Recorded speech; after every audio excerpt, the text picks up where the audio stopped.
Hi, welcome to another episode of Counterpunch with Trevor Loudon. Please like the show, share the show, and above all, subscribe on EpochTV. Now today I'm going to talk about some misunderstandings on Marxism and communism and how they're dramatically affecting the future of the world, how we may lose the planet because of these misunderstandings. Now you have a situation out there now where Russia and China are both arming. Russia is threatening Eastern Europe, China is threatening India, the Far East, Taiwan, and Iran is threatening the Middle East, and we have a red tide sweeping through Latin America.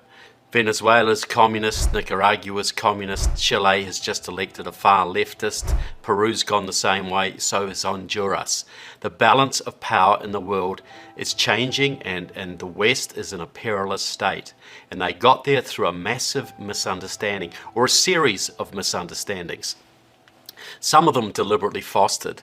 Now I'd like to clear up the first one, which I think is very important.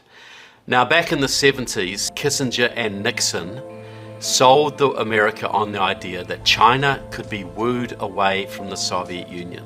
There had allegedly been a split between China, communist China, and the Soviet Union, and America could get in there and give them trading rights and develop business, and China would become democratic and more Western, and it could be wooed out of the communist bloc.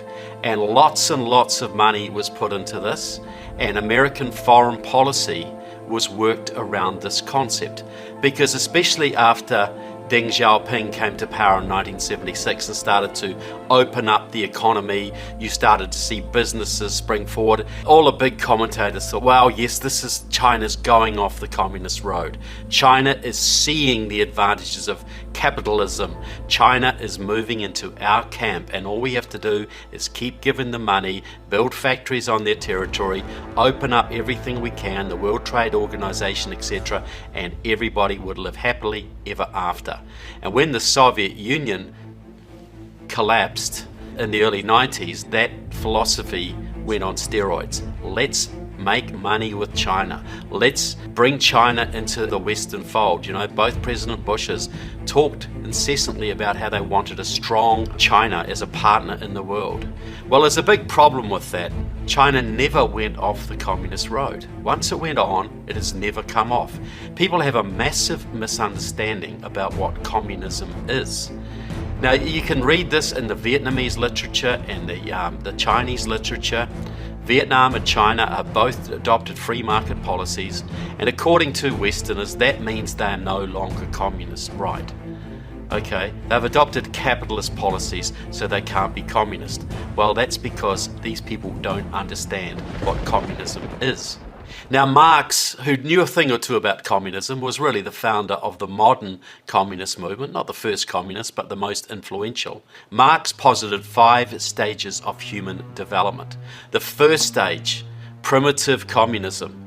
You're a tribe, you live in a cave, you go out and kill a mammoth, you cut the meat up, you share it amongst yourselves. That's primitive communism, where everybody shares the wealth of the tribe. That gave way to agriculture, and with agriculture people started to develop plots of land, and they had private land. You know, they were not going to give up their produce to someone who didn't work. They were going to have private land, and it was the beginnings of a sort of private ownership of property type of system. But this developed into what they call feudalism. These private landowners needed protection from people who would steal their produce or invade their land. So you had the feudal system where warlords would reign over a certain area. You would pay tribute to the warlord in grain or taxes or sons or daughters, and the warlord would protect your farm, protect your property. That's the feudal system. That's the second stage of human development. Then came capitalism. Private property started to be much more pervasive. We had legal systems coming into being, private contracts. We had the birth of the industrial age. People could use the surplus that they had created with their businesses and their factories and their farms and invest money in new businesses, make a return. The patents, you could patent your inventions. Private property went into a newer level and human wealth exploded. absolutely exploded after the Industrial Revolution, especially in Europe and in the United States. Back in China and Russia, they were still largely living under the feudal system, where warlords or barons would basically protect areas of land and you paid tribute. That was the system in most of the world until the Industrial Revolution ushered in what the communists call capitalism. I don't use that word capitalism. It's a Marxist term. I use the word the free market, the American free enterprise system. That's small business, that's mom and pop. Most people think of capitalism as big corporations ripping you off, as big tech stealing your data. They see it as a negative phenomenon. I'm talking about the Industrial Revolution brought us small businesses, it brought us patents, it brought us legal structures to protect people's earnings. It set people free. It set people on a path to wealth and prosperity. So that's the third stage of human development. And the communists will tell you this is a great stage. This is necessary because the capitalism will produce the wealth. And then the socialist, because what capitalism will do, they say, is increase the inequalities. The rich will get richer and the poor will get poorer. Eventually the contradictions will be so strong that the poor will overthrow the rich and expropriate the wealth. Socialism, the government will take the wealth off the rich landowners and the rich capitalists and redistribute it to the poorer classes. Socialism. So socialism is the fourth stage of human development. But note, you cannot go to socialism until you've been through capitalism, because capitalism is essential to produce the wealth. And of course it's based on the communist theory is based on a lie, because a real free market system, I'm not talking about the corporate system we have today where big government works with big business. I'm talking small government, individual liberty, small businesses, mom and pop. You rise or fall as far as your abilities take you. None of this corporate handouts or, corporate welfare, none of that. Just a plain free market operating. That does not increase inequality. It brings everybody up. It means the rich can only stay rich as long as they're still producing. They're actually offering a value to people. It's the most democratic, the most just system that's ever been. But the communists smear it as capitalism. They talk about big business, crony capitalism. They call that capitalism. That is not what we mean, and it's not the word that we should use because it's so tainted and so dirty now. So after you have socialism, this comes the mythical fifth stage, communism. The state will wither away. Everybody will be equal. Everybody will have an equal share of wealth, from each according to his ability to each according to his need. That's the communist doctrine. That will never happen. There's never been a time in history when the state has taken over wealth and the power and production of a nation, then voluntarily given it up. It doesn't happen. It won't happen. It will never happen. That's why there will never be true communism on this planet. There will only be a dictatorial, top-down socialism a la North Korea, planet-wide. That's the best we can hope for. In a communist, if the communists dominate this planet, it'll be worldwide North Korea with American technology. Think about that. Western commentators thought, wow, look, the Chinese have gone back to capitalism. They tried to implement socialism, they've gone back to capitalism. To some degree, the Russians have done the same thing. Also, Vietnam is another example. Mozambique. They've adopted free market policies. They've given up on communism. We can train them. It's very simple. The Vietnamese, the Chinese admit they made a massive mistake. They ignored Marx. They tried to go straight from feudalism to socialism and missed the capitalist stage. What we've seen in China and what we've seen in Vietnam and Russia and Mozambique and Nicaragua and several other countries around the world is not a retreat from communism. It is a return to classic Marxism. We made a big mistake. We tried to rush too far, too fast. We've got to go back to a capitalist market type of system. We build up our wealth, we build up our military, and then we go back on the socialist road and onwards to communism. That's where the Communist Party of China is right now. That's where the Communist Party of Vietnam is, and that's where Russia's going as well. They've experimented, they've gone back to capitalism, they've built up their wealth. The Russians and Chinese have hugely built up their militaries, and now they're ready to go on to socialism and destroy any vestige of capitalism left on the planet. This is completely counter to the narrative that we hear, Western foreign policy on for decades, that China and Vietnam could be wooed out of the communist bloc, that Russia could become a democratic nation. None of that can happen unless the communist parties are removed root and branch from those countries. When America defeated Nazi Germany in World War II, they denazified the country. Anybody who'd been a Nazi could not hold public office. They never decommunized Russia, they never decommunized China, they never decommunized any of these so-called former communist countries, with the possible exception of Poland and to a degree the Ukraine. But mostly they have still got the same communist elites in power. Russia is still run by the KGB. I believe it's still run secretly by the Communist Party of the Soviet Union, and they are ready now that their military and economies are stronger in many ways than the West. They are ready to go back on the march. They're ready for war. Now there's another aspect to this. And this is also a very contentious area and a big misunderstanding amongst Western policymakers. And I refer to the writings of a man called Anatoly Golitzen. Now, Golitzen was a KGB defector. He defected from the Soviet Union to Finland in 1961, spent some time in Britain, and then left and went to the United States. He told a story that very few were willing to believe.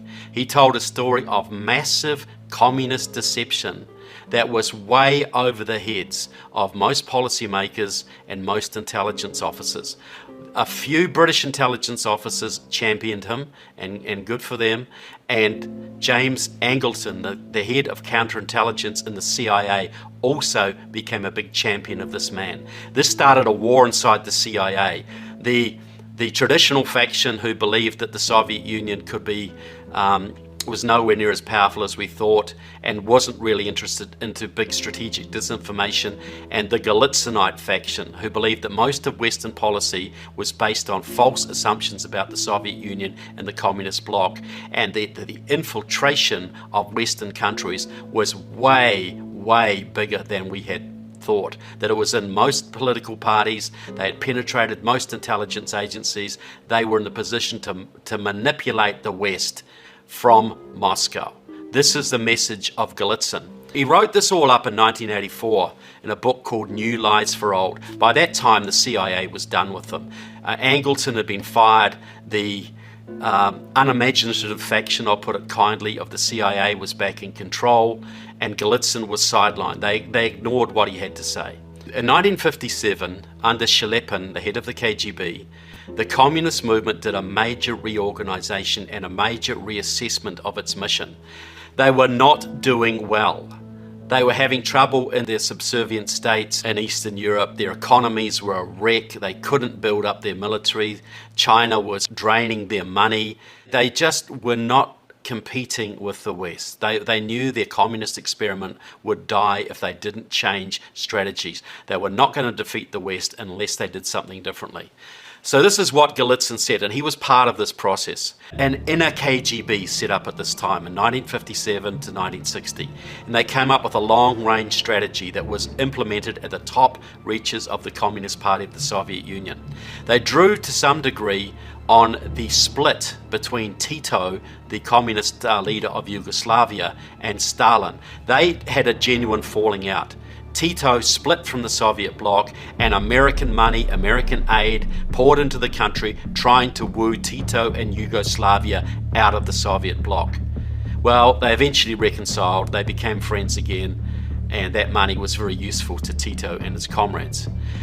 But the Soviets learned a lesson. Well, if we could get a lot of money by feigning weakness and pretending we are split, imagine if we had major splits. Imagine if we had major retreats from communism. Imagine how we could fool the West. With all of our agents in the Western system, we could feed them disinformation. We could check that our disinformation is working. Let's try it. So what they did was this. The first thing was a split between China and Russia in 1961. They threw a few, had a few exchanges. They fired a few artillery shells at each other. A few troops got shot. This was a big deal on the world stage.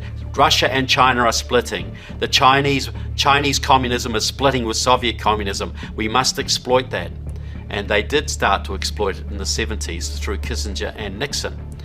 Then they started to have other splits. Romania became very, very troublesome in the Soviet bloc under Ceausescu. Poland had some difficulties with the Soviets. They had the Prague Spring in 1968 in Czechoslovakia, when Soviet tanks had to roll in and suppress the insurrection there, the uprising against communism. So the Soviet bloc looked weak. And the Western policymakers thought, well, we can use this. We can play one off against the other. We'll start sending money to Romania. We'll help Ceausescu. We'll help Tito. We'll help these rebel communist organizations. So they put a lot of money in there. But what Golitzen said was, the biggest split, the biggest fake will come in the 80s. And part of it was to do with the new economic policy of the 1920s. When Lenin took over the Soviet Union, the economy collapsed. So for a while he had to turn back the free market, the new economic policy, to feed the people so they didn't starve. And that had two purposes. It kept the people from rebelling, and it fooled the West into thinking the Soviets were giving up communism. They're opening markets, they're opening trade, they're allowing private stores. They must be giving up on communism. When that had achieved its purpose, Stalin came in and shut it all down. And so the new economic policy was the model. What was planned in the 1980s, there was going to be a new leader, a new Soviet leader. There would be a mass opening to the West. There would be talk of they would give up the word communism. They would possibly let some of the Baltic states and Eastern European states go. There would be a retreat, a massive retreat of the Soviet Empire, a collapse of communism. And this would be designed to get lots of Western money and critically to get the West to disarm. Clinton did this, the so-called peace dividend. President Clinton started gutting the US military in the early 90s, and it has been downward ever since, with a few exceptions under President Trump, etc. But this was the plan. This was the plan all along. We're going to de-emphasize communism. We're going to let the Baltic states go. We're going to let Eastern Europe go. They're a burden anyway. American money will pour in. Western money will pour in. We will still keep some degree of control because we have got so many people in their military, so many agents in their government, so many agents in their intelligence services. We will still have some control over these states.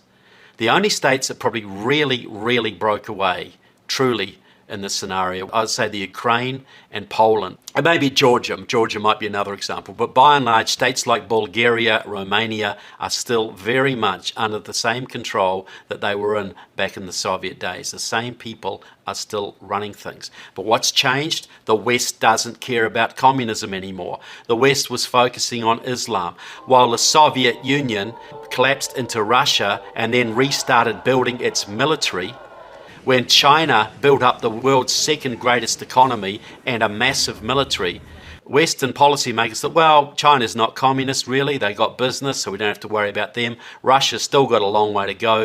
In any way, we can be their friends. Let's just concentrate on chasing the Taliban around Afghanistan and going into Iraq. So what Golitzen said was this. This was the policy. This was the plan. This is the biggest disinformation exercise ever done by communism. And remember Lenin, he was all about one step forwards, two steps backwards. One step forward, two steps backwards. You go as far as you can. When you meet resistance, you retreat, your enemy gives up, and you come back for more later. This is where we are now. You still have American commentators who will seriously tell you that Russia and China can be played against each other. Russia and China held the world's greatest military exercise together outside St. Petersburg, Russia in 2018, the biggest military exercise in world history. They are allied in the Shanghai Cooperation Organization. That is a military, political, economic pact that was established in 2001 to unite Russia, to unite China, Uzbekistan, Kazakhstan. Iran is an observer. India was an observer for a while. This is the new Warsaw Pact. But you have serious Western commentators trying to tell you that Russia and China are not working together. Absolutely, they are working together.